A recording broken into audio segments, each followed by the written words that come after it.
What's going on, folks? Rick here. I'm back with another video. I'm here to do a quick unboxing of the T-Mobile variant of the OnePlus 7 Pro. So real quick, I know everyone is reviewing the Nubia Blue version. I decided to get the Mirror Gray. I really wasn't a big fan of the blue, even though a lot of people do like it. That's just personal preference. So real quick, let's get into it. If you look at the back of the box, it's typical OnePlus type of branding. It has that reddish orange hue that they like to use on all their accessories. And this phone comes in at $699 from T-Mobile. T-Mobile is not selling the 6GB 128GB variant. They're only selling the 8GB 256GB variant for $699, which is still a very good price for a device with flagship specs. Again, this thing is running the Snapdragon Qualcomm 855. You do have a 6.7-inch 2K display, 48 megapixel, 8 megapixel, and 16 megapixel triple camera setup with an ultra wide standard camera and a telescopic camera as well. You have a 4,000 milliamp non-removable battery. You have fast charging, which is proprietary warp charging from OnePlus, which is one of the fastest chargers on the market.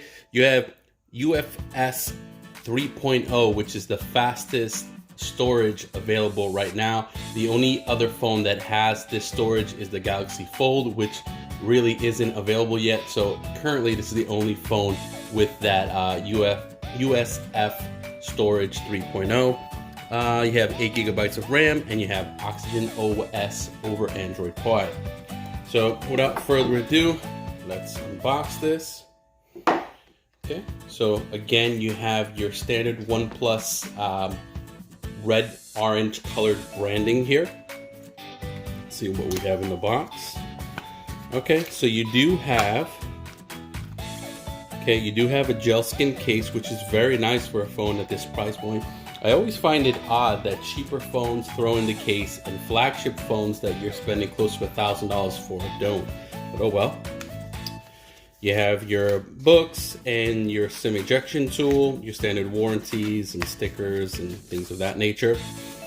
Here is the device. Now let's set that to the side for a second. See what else we have in the box. So again, we have the warp charging branding. This is the warp charger. I believe this is a 30-watt charger. It's not the fastest out there, but it's close to it. It's very fast. What else do we have? And then you have your 3.5. You have your USB Type-C cable. Again, in typical OnePlus fashion. It is, if I could get to it. All right, I'm gonna have to rip it. All right, let's rip it. All right, it is in OnePlus fashion, that orange and red cable. Looks very premium, and that's really all that you have in the box. So without further ado, let's take this plastic off. If you didn't know, they opted for the optical in-display fingerprint sensor again, but the sensor is 35 times larger or 34 times larger, and it's twice as fast as it used to be. So definite upgrade in regards to the optical sensor. Let's remove the sticker real quick. Okay.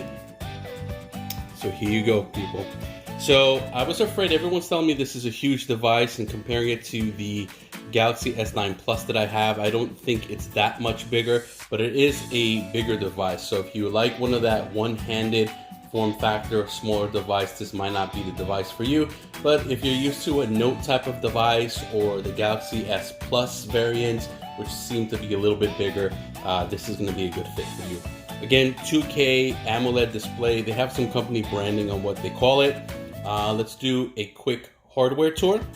You have your alert slider here, still here. It's on the right side now. You have your power button as well. On the bottom, you have a speaker grill, microphone, USB Type-C port, as well as your SIM slot. There is no expandable memory on OnePlus devices currently. On the left-hand side, you do have your volume rocker. Up top, this is where your pop-up camera is and another microphone. And then on the back, you have your triple camera setup with a LED flash and some OnePlus branding. And I have to say, this is a pretty handsome device for the price point. For $699, you could get phones in the likes of the LGs and a lot of mid-range, mid-tier phones. This is more of like high-end, mid-range, but this phone actually has flagship specs with a few key omissions: no wireless charging, things of that nature, no 3.5mm headphone jack, and no IP rating as well, even though I've seen quite a few YouTubers dunk this in the water for over a half an hour and the phone still works. Alright guys, so that was the quick unboxing of the OnePlus 7 Pro.